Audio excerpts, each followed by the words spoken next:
संघर्ष, प्रतिशोध और परिवर्तन की कहानी भारतीय राजनीति और सामाजिक न्याय के इतिहास में कुछ नाम ऐसे हैं जो सदैव विवादों, संघर्षों और बदलावों से जुड़े रहे हैं।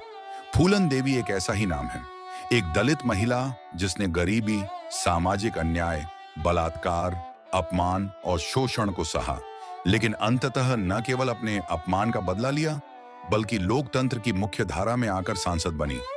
उनका जीवन एक ऐसी कथा है जो दुख, प्रतिशोध, संघर्ष और आत्मनिर्माण का मिश्रण है। फूलन देवी का जन्म 10 अगस्त 1953 को उत्तर प्रदेश के जालौन, वर्तमान में फतेहपुर जिले का हिस्सा, जिले के एक छोटे से गांव गोरहा का पूर्वा में एक मल्लाह निषाद जाति परिवार में हुआ था।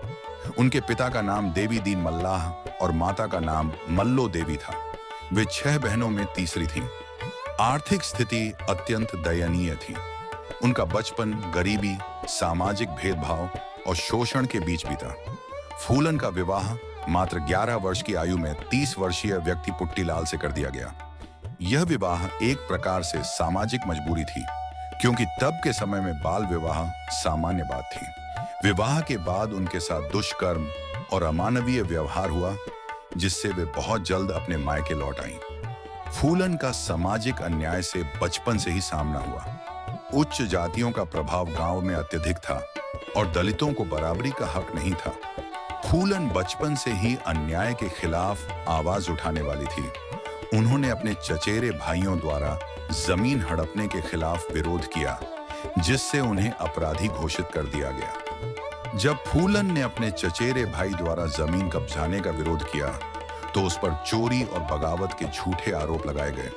1969 में पुलिस ने उन्हें गिरफ्तार किया और हिरासत में उनके साथ अमानवीय व्यवहार किया गया। जेल से रिहा होने के बाद फूलन गांव में असहनीय अपमान और धमकियों का शिकार होती रही। इसी दौरान वे डकैत विक्रम मल्लाह से मिली, जो खुद भी एक मल्लाह था और बीहड़ में डकैतों की एक टोली का हिस्सा था। विक्रम ने न केवल फूलन को सुरक्षा दी, बल्कि उन्हें बंदूक चलाना सिखाया और आत्मसम्मान की भावना जगाई। फूलन के जीवन की सबसे विवादास्पद घटना बेहमई हत्याकांड थी। 1981 में बेहमई गांव में 22 ऊंची जाति के ठाकुरों की हत्या कर दी गई। कहा जाता है कि ये वे ठाकुर थे जिन्होंने फूलन का बलात्कार किया था और उसे निर्वस्त्र पूरे गांव में घुमाया था। इस घटना ने फूलन को बैंडिट क्वीन बना दिया। हालांकि फूलन ने कभी स्वयं इस नरसंहार की जिम्मेदारी नहीं ली, लेकिन उन्होंने कभी इनकार भी नहीं किया। फूलन को आत्मसमर्पण के बाद 11 साल जेल में बिताने पड़े। उन पर 48 से अधिक आपराधिक मुकदमे दर्ज थे, जिनमें डकैती, हत्या और अपहरण शामिल थे। लेकिन राजनीतिक बदलावों के चलते 1954 में उन्हें बिना सजा पाए रिहा कर दिया गया। रिहाई के बाद समाजवादी पार्टी के नेता मुलायम सिंह यादव ने फूलन देवी को पार्टी में शामिल किया। यह उनके लिए राजनीति में पहला कदम था। 1996 में मिर्जापुर से समाजवादी पार्टी की टिकट पर चुनाव लड़ा और सांसद बनी। उन्होंने दलित महिलाओं और पिछड़े वर्गों के लिए संसद में आवाज उठाई। फूलन ने विशेष रूप से महिला अत्याचारों, जातीय उत्पीड़न और सामाजिक न्याय के मुद्दों को संसद में प्रमुखता से उठाया। वे साधारण ग्रामीण पृष्ठभूमि से होने के बावजूद एक तेज तर्रार वक्ता थीं। 25 जुलाई 2001 को जब फूलन देवी अपने सरकारी निवास 44 अशोक रोड, नई दिल्ली में थीं, तभी 3 लोगों ने उन पर गोलियां चला दी।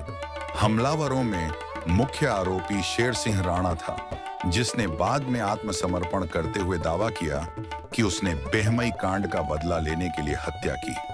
उनकी हत्या से देश भर में रोष फैल गया। यह केवल एक राजनीतिक हत्या नहीं थी, बल्कि एक प्रतीक की हत्या थी, एक ऐसी महिला की जो सत्ता, जातिवाद और पितृसत्ता के खिलाफ खड़ी हुई थी।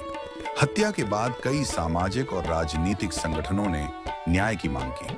1996 में ब्रिटिश निर्देशक शेखर कपूर ने फूलन देवी के जीवन पर आधारित फिल्म बैंडिट क्वीन बनाई, जो अंतर्राष्ट्रीय स्तर पर चर्चा का विषय बनी। इस फिल्म ने जहां फूलन की पीड़ा को दर्शाया, वहीं आलोचना भी हुई, क्योंकि इसे बिना उनकी सहमति के बनाया गया था। उनकी आत्मकथा आई Phoolan Devi the autobiography of India's bandit queen को उन्होंने फ्रेंच लेखक मैरी थेरेस्कुनी के साथ मिलकर लिखा। इसमें उनके जीवन के असल अनुभव, संघर्ष, बलात्कार, प्रतिशोध और राजनीति की यात्रा को पहली बार उनके दृष्टिकोण से प्रस्तुत किया गया। उनका जीवन यह दर्शाता है कि जब समाज के निचले तबके की एक महिला अन्याय और अपमान से तंग आकर बंदूक उठाती है, तो वह एक डाकू नहीं बल्कि व्यवस्था पर सवाल बन जाती है। फूलन देवी का जीवन केवल एक महिला की आत्मकथा नहीं है, बल्कि यह उस भारत की कथा है जहां जाति, लिंग और वर्ग की दीवारें आज भी ऊंची हैं। उनका जीवन हमें यह सिखाता है कि परिवर्तन की राह कठिन जरूर होती है, लेकिन असंभव नहीं। फूलन देवी आज भी समाज में एक प्रेरणा है, एक महिला जो अपमान की राख से उठी और संसद की ऊंचाइयों तक पहुंची। वे नारी शक्ति, सामाजिक प्रतिरोध और आत्मसम्मान की जीवंत मिसाल थीं। धन्यवाद।